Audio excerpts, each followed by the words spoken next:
Et toujours, on parle, mesdames, messieurs, de la journée du martyr et de l'ancien combattant. Il faut dire que dans la tradition islamique, le martyr occupe une place particulière élevée auprès de Dieu, symbole de foi, de courage et de dévouement. Alors, pour parler davantage de cet aspect, nous avons le plaisir d'avoir avec nous en ligne Dr Magda Ahmed, chercheuse à l'Université Al-Azhar. Bonjour, docteur. Bonjour, bonjour à tout le monde, mes amis. Alors, aujourd'hui, bien sûr, on célèbre la journée du martyr et de l'ancien combattant. Tout d'abord, quelle est la signification du martyr dans l'islam et quelle place occupe le martyr auprès de Dieu? Tout d'abord, le martyr, vraiment, il bénéficie de plusieurs grâces d'Allah, car il paye sa vie pour la cause d'Allah. Il a énormément de récompenses, celles qu'il est pardonné dès l'instant où son sang est versé, sauf évidemment s'il a des dettes. Aussi, il sera épargné de l'épreuve de la tombe. Il sera aussi en sécurité le jour du jugement. Il est protégé de la terreur du jour du jugement. Sa place au paradis lui sera montrée dès sa mort. Le martyr aussi voit les anges qui l'assistent au moment de sa mort. Il ressent qu'il est toujours vivant, comme on le dit d'après les versets du Coran. Il est couronné de dignité, il est considéré comme vivant auprès d'Allah, il est comblé, il est honoré. Son âme réside aussi dans des dômes verts ou des corps d'oiseaux verts, recevant ainsi leur nourriture matin et soir d'Allah. C'est Allah qui les nourrit. Ils atteignent un haut niveau. Non seulement ceci, mais pour sa famille, il intercède pour 70 membres de sa famille, de ses proches, et il est marié à 72 Houraïn, quoi. Oui. Alors, ça, c'est des particularités pour les martyrs, voilà. Ouais. Mais j'aimerais bien souligner ce qui s'est passé à Badr, parce que c'est les premiers martyrs vraiment pour la cause d'Allah. Alors, pourquoi le statut du martyr est-il considéré comme l'un des plus élevés en islam? Voilà, parce que il paye sa vie pour la cause d'Allah.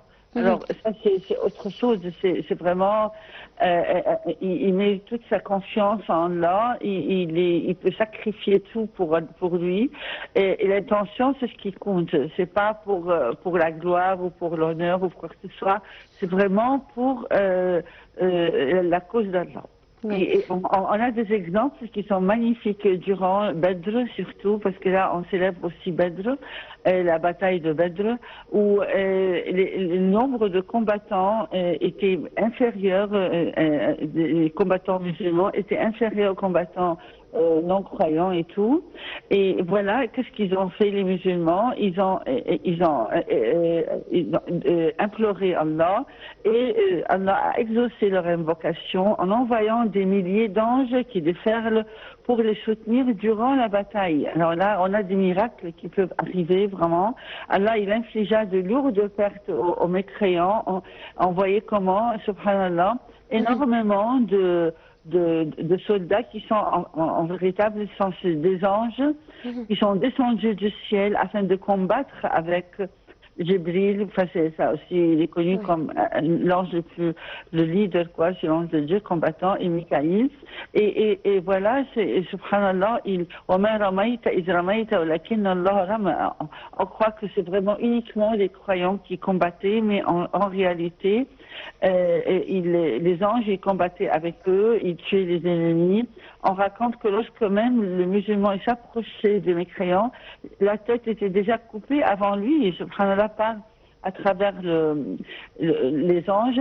Aussi, d'après les soldats d'Allah, c'était la peur.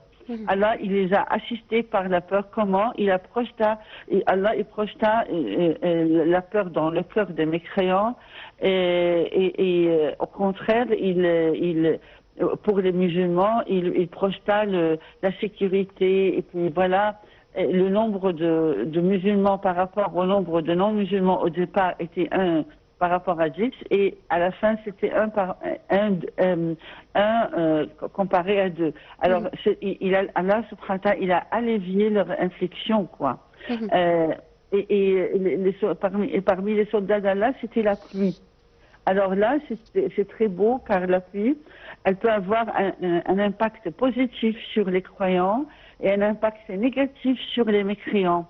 La pluie va rendre la terre boueuse et collante et glissante sous les pieds des mécréants, de façon à il peut même pas avancer. En revanche, par rapport aux musulmans, il va la rendre, Allah subhanahu wa ta'ala va rendre la pluie sur leurs pieds ferme et facile à marcher par-dessus.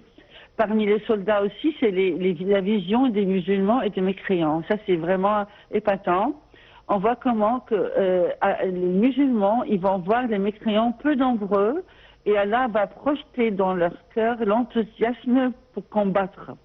En contrepartie, il va faire que les mécréants vont voir les musulmans peu nombreux, mais il va projeter dans leur cœur le mépris et l'indifférence. Et subhanallah, ça c'est même le contrôle de la vision à travers Allah subhanahu wa ta'ala. Alors, Docteur Magda Amer, je rappelle, vous êtes chercheuse à l'Université Al-Azhar. Je vous remercie infiniment. Merci beaucoup pour ces déclarations. Merci beaucoup.